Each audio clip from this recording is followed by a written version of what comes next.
My overall long-term view of crypto is quite dark and sinister. I think it's going to be used to control the world. It's very dangerous, losing our privacy. I'm only here for the money. I don't have time to worry about my conspiracy hat comes in. I don't have time to do that. Do you understand? I'm here for my goal.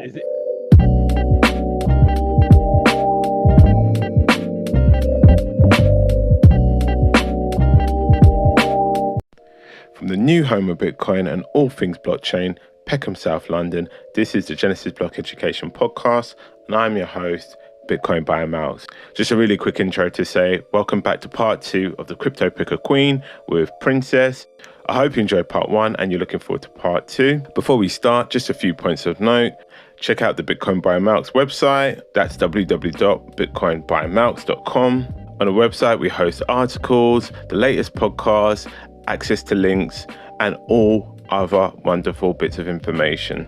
And also make sure you check out the Bitcoin Basics course, now available on Udemy. So without further ado, please like, share, comment. Please enjoy part 2 of the podcast, and I'll see you at the other side. Tell your friends about me. What I think of crypto is quite deep, dark and sinister. Okay, let's go in. Go on. Yeah. Dark and sinister for me. I feel like we're going to lose our privacy because everything that we do is on a blockchain. Everything is tracked. Everything is open. I believe cash right now is the only privacy that we have. For you to be able to go and trade and buy something for someone and it's not recorded anywhere. The government don't want that. So eventually what will happen is we will be using crypto. We will no longer have access to cash. I'm not saying that's going to happen in 5 years, but when I'm talking about the trajectory, 20 years down the line, 30, 40, 50, 100 years down the line. You don't need to go to the world is currently dependent on 8% physical cash. The rest is all digital. So the trajectory, we're pretty much at the end of that trajectory. Right. And this is where the pandemic comes into it. Before the pandemic, you had old people who were in their, I'm not going to use the word village, but rural areas in the UK who would fight tooth and nail for their cash and go, it's discrimination that you're forcing us to pay by card or whatever. We want to pay by cash. I want to pay by check. I've always done this for the last 50 years. Those sort of people. But with the pandemic, you can't do that anymore because they say, well, cash is dirty. Cash will give you COVID. So all of a sudden, you have a pandemic and a lot of behaviors, traits that we had before had literally disappeared overnight. You walk in somewhere, you have to scan your QR code, you're traveling. There's certain things that we were doing before that we can't do anymore because now, once they say it's due to COVID, you can't question them. I can't say, I remember I went to, I think it was Stonehenge last year. I think it's Salisbury or somewhere. That's where it is. It's in Somerset. So, yeah, I remember going Glastonbury and going past it. So yeah, I went to Somerset. Yeah. I remember I was in WH Smith or something like that, and I couldn't pay by cash because of COVID. And before I would have contested. Now I'm just like, okay, I can't really question that anymore. Can I? I don't have to stand on. So go on. So I understand. I totally agree with you. Cash is okay. You've got two things. You've got cash. You've got gold. They're the only sort of bearer. Well, cash isn't really a bearer instrument, but gold definitely is in terms of doing peer-to-peer transactions where you have no sort of governmental third party. But if we look at cash isn't really great either because cash comes from a centralized central bank who let me tell you something. I think it's today where what's his name? What's the American president now? Biden's literally sorry, I forgot I was gonna say.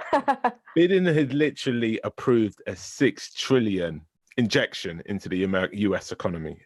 Imagine that, $6 trillion. So if you've got, let's just say 100,000 under your bed as an old person in, let's say, New York, what's going to happen to the value of your cash when that 6 trillion gets released into the market? Obviously, it's going to erode your value. So you've worked for that 100,000 that you've kept under your bed. That's your economic energy, essentially. The money that we get for working is our economic energy. So we're in a world where our cash is debased on a daily basis, especially after something like COVID. So cash isn't safe anymore. It hasn't been safe since the removal of the gold standard. So I understand what you're saying from a transactional perspective. Yeah, that's the only way you can do peer-to-peer transactions. But cash is no longer safe. And it hasn't been since cash had stopped being backed by gold. And that's 1971 when Nixon removed the gold standard.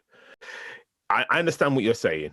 Moving to a digital transaction world has major problems, especially when central bank digital currencies, which is CBDCs, get released on the public.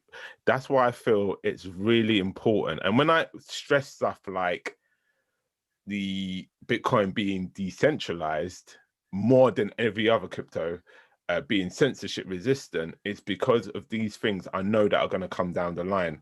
Yes, Bitcoin is in a power struggle at the moment, but essentially it's the best that you've got out of all those systems. And the other things could be faster, they could use less energy, but there's always trade-offs. So I think a lot of people need to understand what's upon us down the line. The reality is people don't really care, if I'm honest. Well, they're going to need to care. Okay, but so they won't care until it actually hits.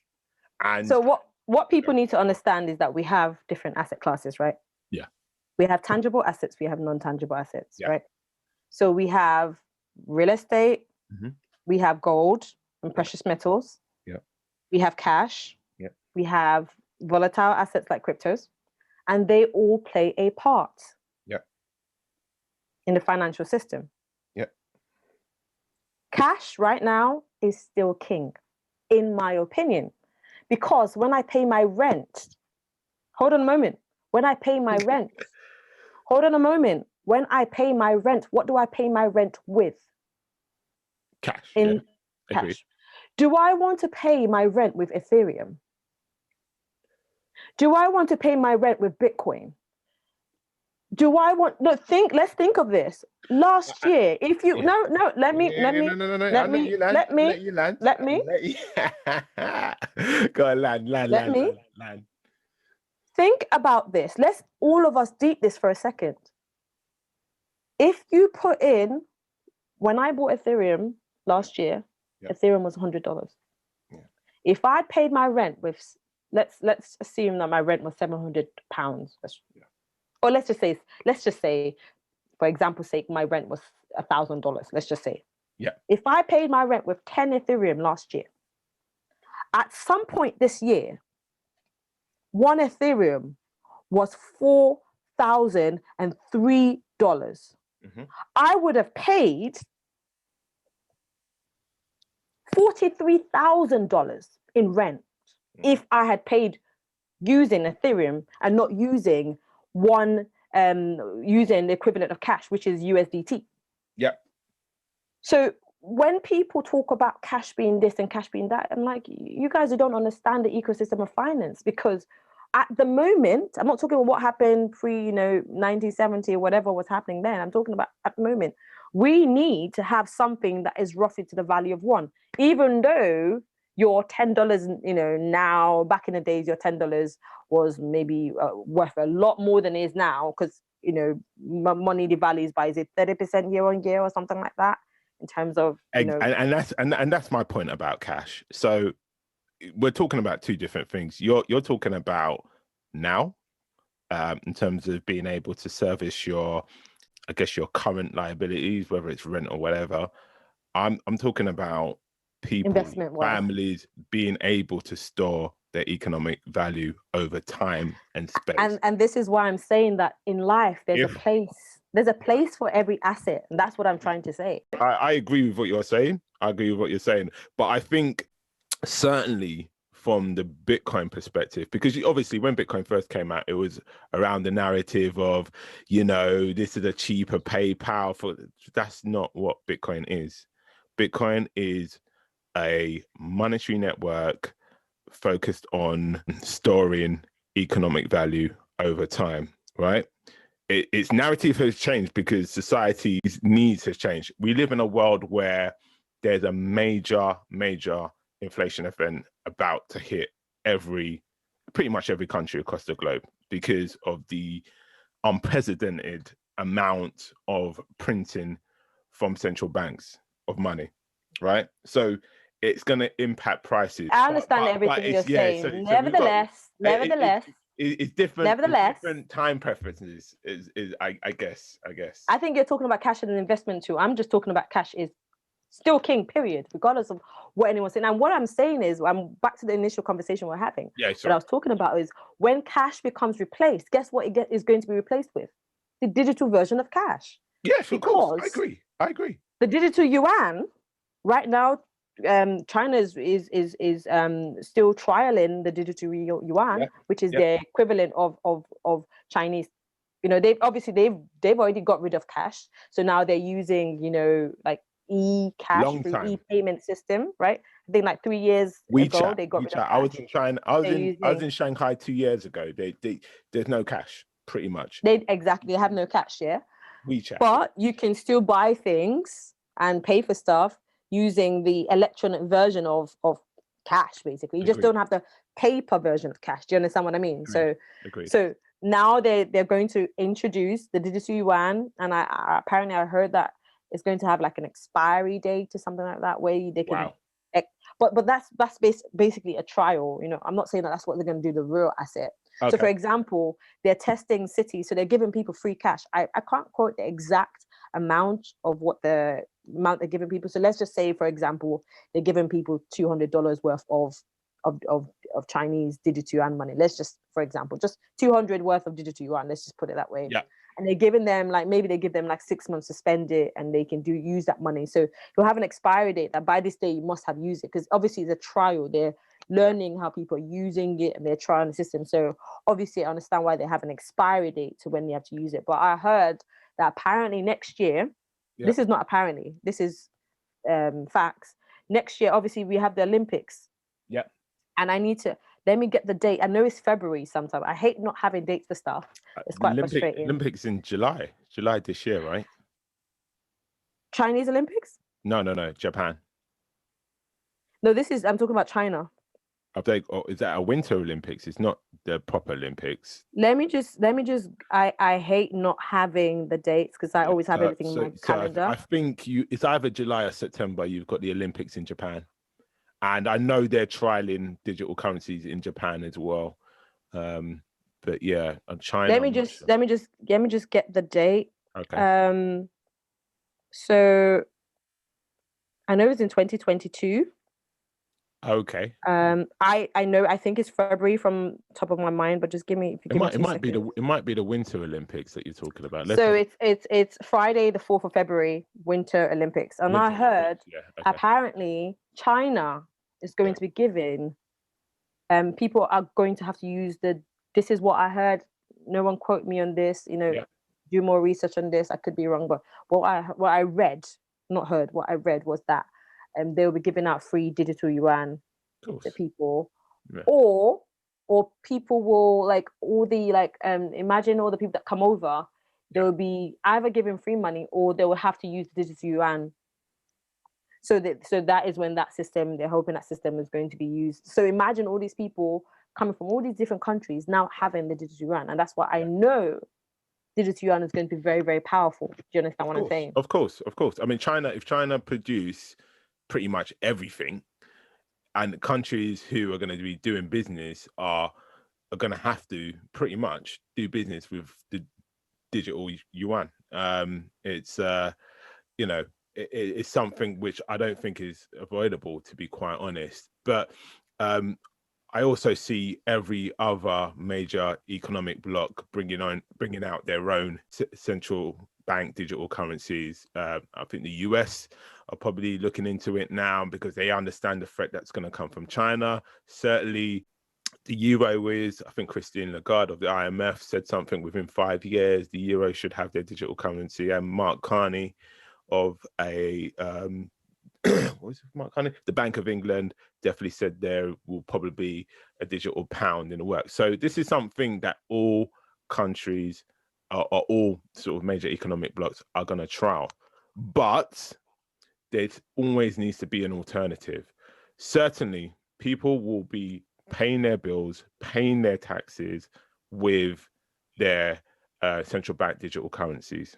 I will do that.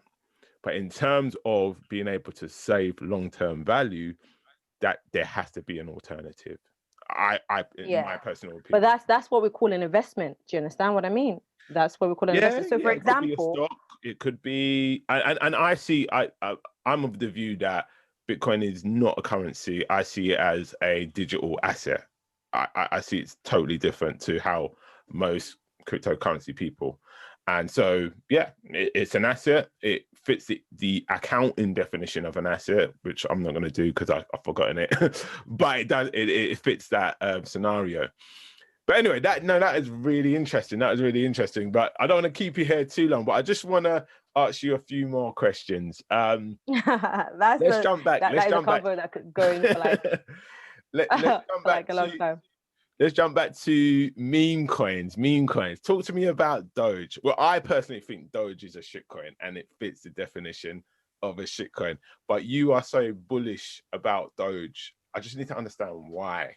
Why? But no, actually, you have said that you're all about the money. So I understand that. But just in terms from a societal perspective, what value will Doge bring the world? And that's how I see things like cryptocurrencies. I see cryptocurrency as an invention that could potentially emancipate people from a financial system which is broken. And if you go to 2/3 of the world, like financial systems don't work for most countries. If you're in the West, you're cool. You've probably got the best in class financial systems. When I go to Brazil, when I go to Nigeria, when I go to all of those places, money literally loses value on a daily basis. So you don't have to explain to someone in Nigeria why they need Bitcoin, whereas in the UK, it's a struggle because obviously they think everything's all good. But Doge, what value does Doge really bring society? Okay, think about it this way, right? Every asset, every crypto coin, every crypto token has its place and has its time. Okay. For some, Bitcoin is going to last for 100 years, like you said in a group. Or no, sorry. I don't know if I said that. No. What you said was that company, organizations, institutions are thinking of having that in their books for 100 years. That was it's definitely as treasury assets, definitely long-term treasury assets. I agree with that. Yeah. So some people have a long-term view of these coins. Yeah. I don't have a long-term view of any coin. Okay, that's interesting. My view is I don't know what's going to happen. I don't know if in 5 years' time we're going to have a different type of internet. I can't. I don't know the future. What I do know is today, I can probably tell you what might happen in a month's time, but that's about it. But come on. Let me have to hold you up on that. Come on. So if we lived in a world where people just live for the day, then we would not have some of the developments that we have. So we have to extrapolate in some cases. So I'm purely talking about the crypto space. Like I said, back to the conversation that we had. If you understand that volatility comes from a place where something is still in development, that's where the volatility is coming from, and that's where the gains are had. Yeah. When it becomes the standard, for example, obviously, right now, crypto regulation is still a bit shaky. I mean, I know the UK has regulation, they have rules for tax, but everything is still shaky because 100%. Why is that? Because we're still in development.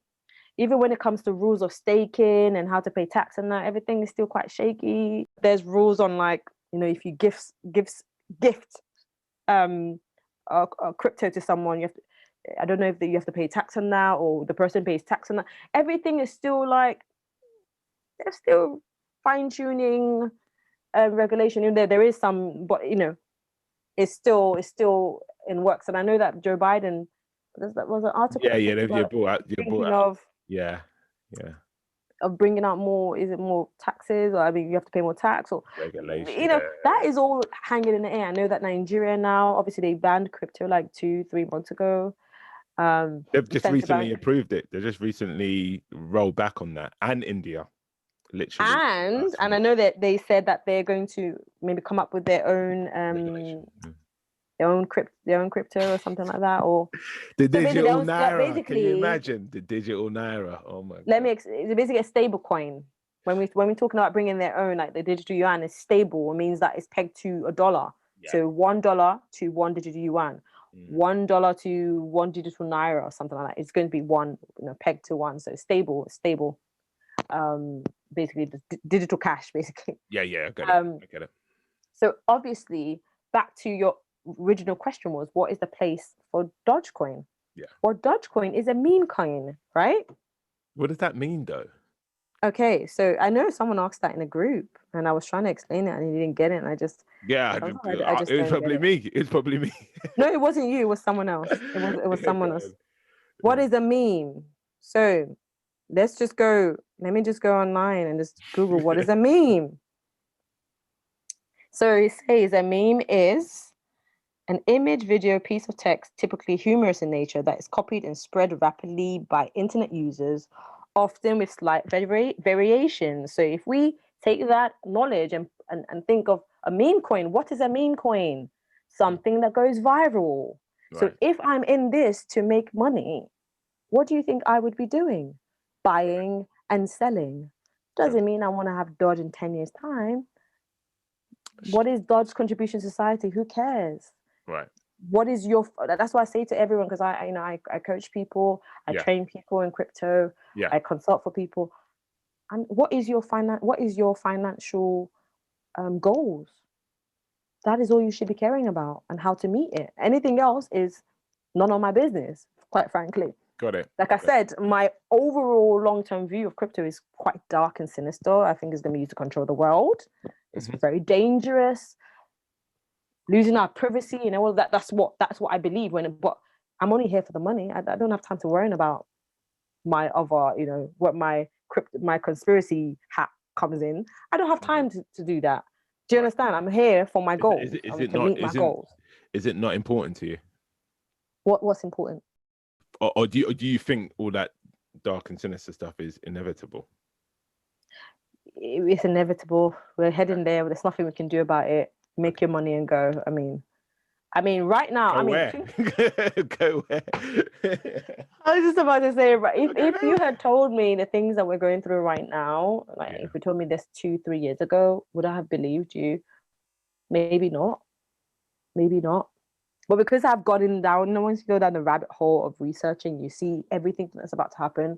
So now anything that happens, I'm not blown away or shocked or surprised, because I know they have a plan and they have a roadmap and they're going to meet their target. But right now, everyone else is going to be blown away. But when I say that this is where we're heading with crypto, it's not right now. It's going to be gains, making money and all of that. But in the future, everything you do is going to be on blockchain. Everyone can see what you're doing. There's no privacy at the moment. Do you not see? But we do have privacy coins, though. Do you not see any positivity coming out of this? I mean, and I ask this because I'm seeing things such as DeFi, which obviously it's in its early stages. But it definitely looks like something that will give people who with access to a mobile phone, access to financial services like they've never had before. It doesn't require you to submit your ID, credit check, or all of those things. You can be a homeless guy and have access to DeFi and financial services. Do you not see any positive from something like that? Well, you know what? In everything in life, you have to look at the pros and the cons. Of course. They're not going to give you all these benefits without coming with the negatives. Right. So yes, enjoy the benefits, which I'm saying, make your money and go. Right. That's what I say, make your money and go. But I know that there is a darker picture underneath all of this. They don't give us nothing for free.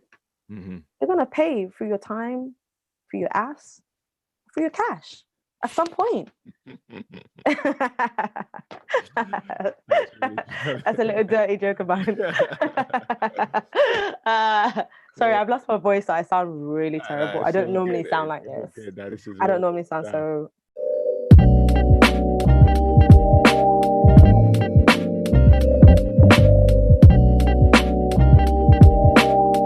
So, unless you've been hiding under a rock recently, you may have heard about this thing called Bitcoin. Bitcoin is everywhere at the moment, with people saying it's one of the most important inventions of the 21st century. If, like many people, you're still not sure or haven't got a clue what all the fuss is about or where to start on your learning journey, Genesis Block Education has the course for you. The Bitcoin Basics Beginners course is now available on Udemy. It's packed full of lectures, activities and easy to follow resources which will give you the fundamental knowledge on what Bitcoin is, what makes it so valuable, and most importantly, how to obtain and secure it. If you want more information, please see the show notes or visit us at bitcoinbymarks.com, the Bitcoin Basics course. Without Bitcoin, there is no cryptocurrency.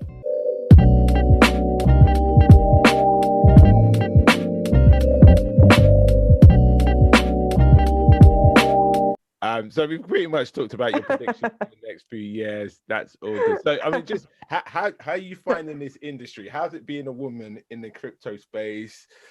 Seems to be quite a few reputable women doing their thing, and it looks like you're obviously making the stride into this space. I mean, how are you finding it? To be honest, I've never really thought about it. I mean, sometimes in a group, I mean, everything I do, I like to do like research or think about it deeply, like before I comment. So, for example, I don't really know, as a woman, I don't think my gender comes into it. Like, listen, so we're in an online space. I'm online most of the time. Nobody gets to see what I look like. I don't put my face out there. Yeah. No one is really checking. But obviously gender, like when you have a name in a group, then people know your gender. So I don't know how, if I, for example, change my name to a masculine name and was having the conversations I was having with people, would they treat me differently if I did that? And you only know when you like test it out. Do you understand? If I change my name to a masculine name for a day and see how people react to me, then I change my name to a feminine name in a day and see how people react to me. That's the only way that you would know, when you have a picture and people can see you. That's the only way you would know. But in terms of like the bigger picture of like women in finance or anything, I don't really know. I wouldn't bring like gender politics into that. But when it comes to like online group behavior, you can say that I don't really know what gender how my gender plays into things. I do remember last year when I used to spend a lot of time on Telegram. Right. And I remember I was in like, oh God, I was in like so many groups, very technical groups as well, like developer groups and stuff like that, even though I have no development skills. But it was more like doing research, and guys would refer to me as a guy because I thought you were a guy I thought you were a guy first time around as well. But anyway, so they thought I was a guy, because every time they'll call me like, "Hey, bro," or something, I would like correct them. I think I did the same thing as well. I gets me upset. I'm like, I'm not a bro, I'm a chick. Which is why, like, when I'm in those spaces, I make sure I have like a feminine name, like call me princess, like stuff like that, so people are aware that I'm female. But most times they even still forget and they just like refer to me as a guy, because most people in the technical side of things is mostly men. But it was Telegram. I used to be in so many groups, and they used to rug pull like every single week. Oh my gosh. Oh my God. It's very stressful. For people who don't know what rug pulling is basically someone starts a project, nameless faces developer. You don't know who he is or what he does. He just brings out a website, making all these promises of how much money you're going to make. You put your money into the project. You wake up one day, you see the Twitter of the company is gone. Missing. You can't access them. You don't know who they are. You don't know their identity, and they're gone. Your money's gone. And that was happening like every day I would wake up. It was like a different project that someone had invested in had gone. Wow.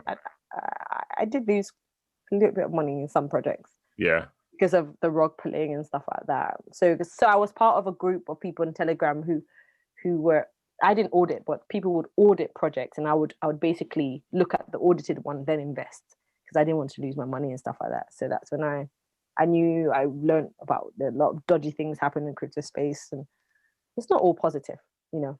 Definitely not. Definitely not. All positive. So, you know, we're probably at a position within the market. Obviously, as you said, the godfather, which is Bitcoin, kind of dictates the market. It's at a, I guess, moving in quite a bearish direction at the moment. Where do you see the market within, okay, I know you don't look too far into the future, but let's just say to the end of the year, what's your expectation to the end of the year for this whole cryptocurrency market? Interesting. That's a great question. I think that at the start of the bull run, so probably bull run started actually around November last year. Yeah. Properly. But when we saw it really, really like kickstart was, I think, end of December-ish, January time. Back to your question, where do I see the market? I remember crypto's teacher was saying that he doesn't see Bitcoin hitting 100K in this cycle. Okay. So overall, the kind of analysts I listen to are quite bearish. Mainly crypto teacher, who's like this interesting, quirky conspiracy theorist. But I just love him, and he's much loved. We don't know what it looks like. We just hear his voice, and he's just amazing, right? But we have a lot of, you have loads of people who are really bullish that they're saying by the end of the cycle, Bitcoin will get to 200K, 300K, maybe most people are saying around 100K, at least 100K. I would definitely put myself in that camp.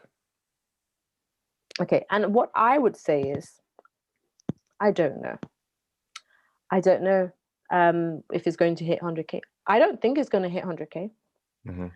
I don't think it's going to hit 100K. Like at the time that crypto teacher said it, I was like, really? Is he right? Is it going to happen? Is he wrong? I was kind of in like, really? Because what he said, like nobody was saying that. And that's why I like crypto teacher. He says the things that no one else is saying in the space, because everyone else is full of like drug-induced alcoholics who are high, who are on this like happy juice. OPM.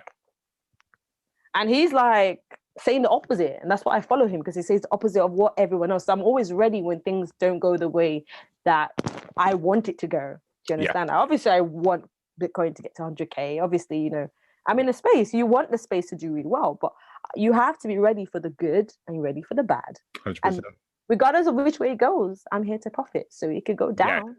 I could buy when it's down, go up. I could sell when it's high. So I don't really care which way it goes, because either way, I'm ready to profit. Because I'm only here for my financial goals. I'm not here to be for Bitcoin to be my daughter. And I'm not emotionally invested in Bitcoin or most assets. Tether is one asset that was quite emotionally attached, and now I'm trying to detach myself, because I'm not here to be emotionally attached to any asset. I'm here for my financial goals and my financial goals alone, and anything else outside of that to me is noise. Understood.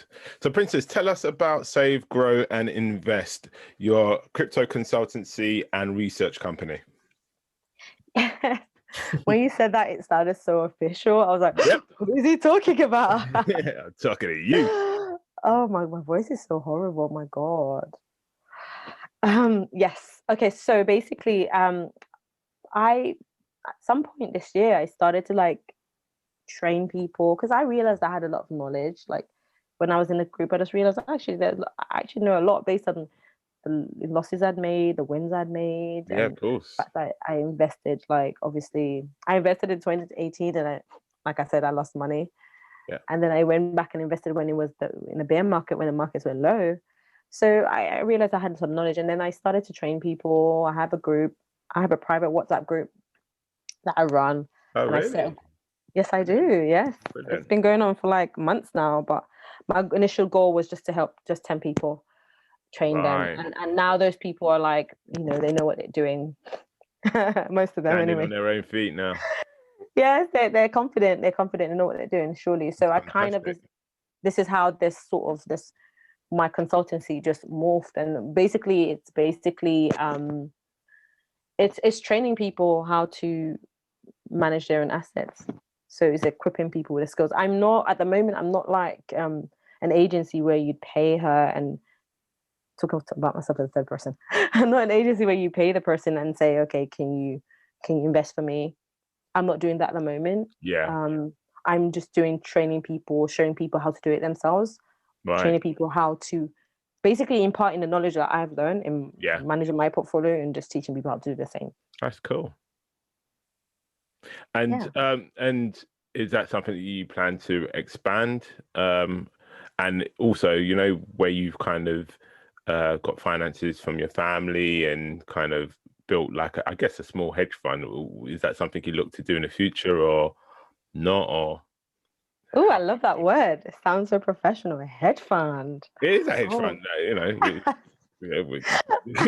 could be like £500 in their fund, but it's essentially it's pooling resource and investing. Is that something that you want to do more? Not so much. I think because basically we're in the bull run, right? And because of the speed of the bull run, there's so much going on right now. Crazy. I think that the best way of conserving my energy right now is basically just teaching people. Right now, I'm not ready to take on people's funds and invest for them because the market moves so quickly.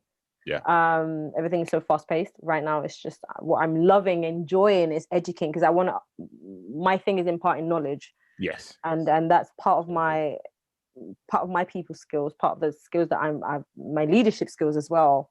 I'm just enjoying imparting that wisdom of the people so that they understand what's going on. Yeah, so that's why I'm heading in this direction for now, but who knows what the future will hold. So that's fantastic. Imparting knowledge is what it's all about, and that's what we try to do here at Genesis Block Education. We'll see where the market goes in a few months. So did you make a prediction for where this is going to go? So I don't know. I think you dodged. What did I say? Okay, what I've got you here again. So make a prediction. Where do you see the Bitcoin price? Okay, Bitcoin's a godfather. Let's talk about Bitcoin, Ethereum, and Doge, and your other one, XRP, which I also think is a shitcoin. But anyway, that's another story for another day. Give me your 4 predictions for, let's say, December. Nuanced conversations where people just learn something new and learn different perspectives. And like I said, we might not agree on everything, but it's definitely an insightful conversation and really an honor to have you on the show. And we'll definitely probably need to get you back again 31st for all for those coins. So starting with Bitcoin, where do you see that? Okay, so where do I see Bitcoin? Yeah. Okay, so let me the first thing I'll do now is go to the I don't want to use the Bible word, but go to coingecko.com. Right now, Bitcoin, as we speak, is at $37,662. Yep. Where do I think it's going? I don't think Bitcoin is going to get to $100,000 by the end of the year. Okay, so not $100, but where do you think it's going to? Yeah, that's a long range, between 30 and 100. So where the highest point of Bitcoin, I think, right now. Let me see the all-time high. Give me a second. I think 65. All-time high for Bitcoin was on average, about 64, 800. I would say basically $80,000. Okay. And on Ethereum. Okay, so right now Ethereum, as we speak, Ethereum is 2.7 at the moment. Oh, really? Yeah, 2.7. The all-time high is 4,356. I would give Ethereum, I'd give it 10K, but I'm not strong on that prediction because I said that in the group. That's the only reason I'm sticking by it. By the way, just for the listeners, Princess has promised to walk to Ghana barefoot if Ethereum reaches 30K. So $30,000, and I can categorically say to that. I'm staring into the mic. I can categorically state I do not think Ethereum is going to go to $30,000 ever, or just this cycle. This cycle, and that was always a conversation we was having in the group. Yeah, what cycle you I'm yanking about? I'm yanking your chain. Yeah, do you understand? I always said it was this cycle. I'd give it max 10K because I said that in the group. So let me just stand by. I'll give it max. Cool. If it doesn't reach max, don't be like, oh my gosh, she said that. No. I'm not bullish in all this this is just stuff. a bit of fun. Just a bit of fun. Okay, yeah. And the other two, okay. Doge and XRP, which again I categorize as shitcoins, but let's okay. So Doge right now is 40 cents. Yeah. And all-time high was 73 cents. And I sold Doge when it was 69 cents. Okay. Because I know when things are high and when to sell. That's one thing I'm really good at is I always know when to sell. Timing. My timing is great. Yes. So where do I think Doge is gonna go by the end of the year? I honestly can tell you I don't know. I don't know. It could go to $5. Really? It could go to 10. It could go to 10. Do you know how much money has to be pumped into Doge for it to go to $5? But that's what I'm saying. Do you remember the key word? Of money, the operative word I said was it could. It could go to 10 cents. It could go to 10 cents. I don't have a strong conviction. You remember I said to you, I'm not bullish on all this stuff. Yeah. I can't. Let's stick to because if I say something like $1, it's 40 cents. That's like a 1x. So that's not really that grand. That's why I said $5. Do you understand? Okay. If I say $1, that could happen tomorrow. True. It's not a biggie. True. That's the only reason I haven't given it. And XRP. That's your baby, XRP, by the way. XRP is not my baby. But what I'll tell you about XRP is, like I said, XRP is the flag. When the SEC case came out initially, what did I say to people? I said that if anything, that is the new, because I had a list of coins and I categorized them. That's the new world order coin. I know I told you that this crypto space is more dark and sinister than people are actually understanding. That coin is part of the new financial system. I'm gonna get coin. I'm gonna get part of the new financial system.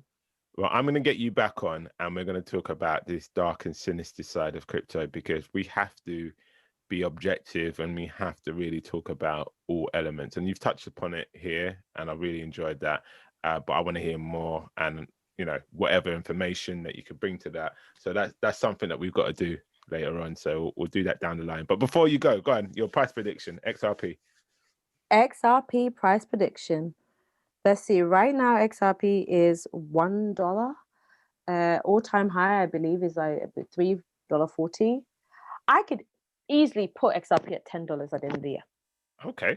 That is one prediction I say that I'm very confident in. Not saying it will. Really? Okay. But after this SEC case, which I told you was nonsense to start with, nothing to bother about. Yeah. XRP is a banker's coin, and they will make sure that coin gets to where it needs to go. If they want it to crash, it'll crash. If they want it to go up, it'll go up. But one thing, that coin is a coin that has a use case.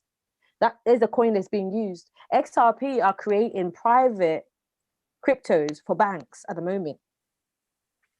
XRP is part of the new financial system. This is what I hear. XRP is the I've actually worked in banks, and for all banks to utilize the same sort of payment rails, I don't think people really understand the logistical, the regulatory, and if you've been in a bank and you just a bank changing systems, it's.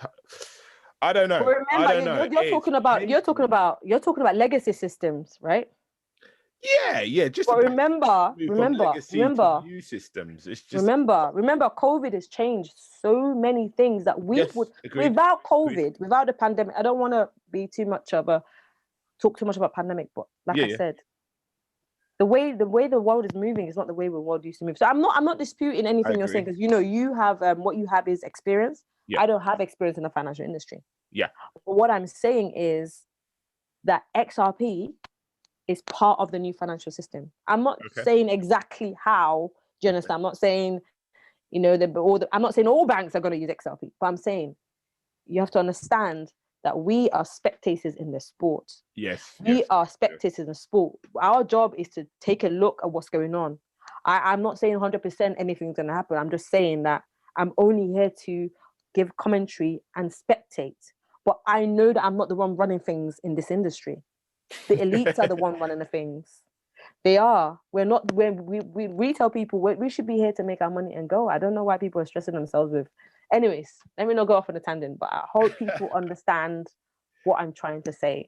No, on that note, I just want to thank you for your time. It is a brilliant conversation. Looking forward to the next one. And I know you're not in Paris, but wherever you are in the world, I hope you are having a beautiful day. And if you're in London, I hope you're enjoying the sunshine. But yeah, Princess, we'll have you back. And yeah, just thank you for your time and look forward to next conversation. So stay in touch. Thank you for having me, Malcolm. So what do you think? That was a really, really enjoyable podcast. And I know I've said this probably about 5, 6, 7 times in the interview, but I totally don't agree with everything that Princess says. But she definitely has her viewpoints, and I respect that. And she articulated them well. So let me give you my 2 cents, or my 2 Satoshis, as I like to call it. What are my 2 major takeaways? Well, for me, the eye-opener was about roadmaps. Now, I'm someone who's worked in IT, from a finance sort of background. So I guess I understand following roadmaps and deliverables to roadmaps, but I've never really applied that to cryptocurrency. And so that's something I'm definitely going to take away and think about a bit more.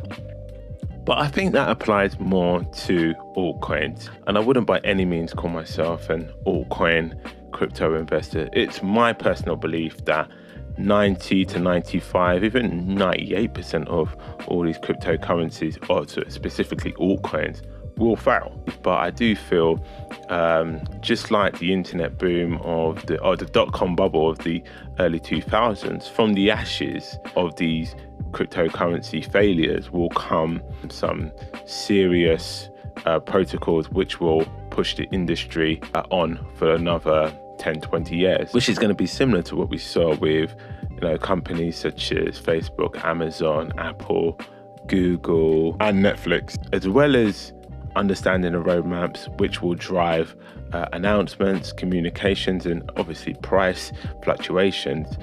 Also have an idea or be comfortable in what the cryptocurrency is doing. My question to you is, if you're investing into a cryptocurrency, what real world problem is it going to solve, or is it trying to solve? Is there even a need for this cryptocurrency? Who is the team behind these cryptocurrencies in terms of the leadership, in terms of developers? What have they achieved? What major companies have they worked for before? These are questions I will add to that sort of analysis before jumping into a cryptocurrency.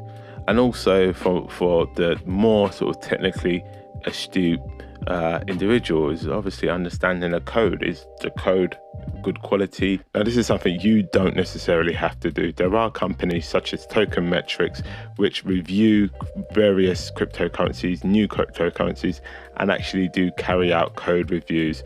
And the cryptocurrencies that are most likely to stand the test of time are cryptocurrencies that have good code, and i.e. a good product, a good tangible product. I would recommend Token Metrics. Check them out.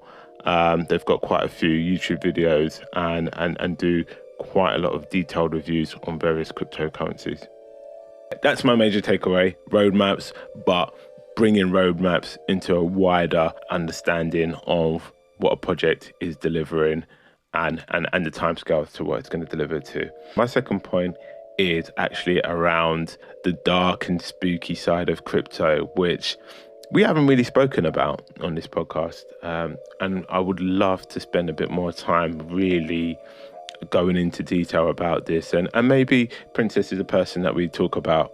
She definitely has her views of, world powers and I want to say Illuminati, but, they definitely come into the conversations. But I do share her concern in terms of blockchain-based currencies being used as surveillance tools by governments and central banks, and all transactions being captured on a digital ledger. That is a risk to our privacy. Privacy of our financial transactions is a human right. Never forget that. So this is something that we definitely have to watch this space on. My biggest fear when it comes to blockchain, ledger, and transactions is most definitely with central bank digital currencies, often referred to as CBDCs. I personally see CBDCs, central bank issued digital currencies, as one of the biggest risks to us as individuals. And if you don't know the difference between a central bank digital currency and a decentralized currency like Bitcoin, it's very likely you're going to get swept up into the CBDC world, especially if you're incentivized to spend it, just like China is incentivized its citizens to carry out transactions in the Chinese digital currency. But guys, this is a space that we've got to keep watching. We've got to keep educating ourselves so we make the right decisions for ourselves and our family, because this technological change that we're seeing in the financial services is here to stay. It's going to affect us all. So the sooner we embrace it, the sooner we understand it, is the sooner that we can adapt to it to protect ourselves and our families. So again, a huge thank you for everybody for tuning in, for listening, and a huge thank you for Princess for coming on the Genesis Block Education podcast to share our ideas and our viewpoints with us. We'll definitely have to have her back, of course. It's a must. To engage or contact Princess, please see the show notes and reach out to her. Please share, please like, please comment. Any feedback, any recommendations, drop us a line. And please visit our website, that's bitcoinbyamounts.com. Like, share, comment as per usual. This is Genesis Block Education Podcast. I am your host, Bitcoin by Amounts, signing out, and we'll see you next time. Peace.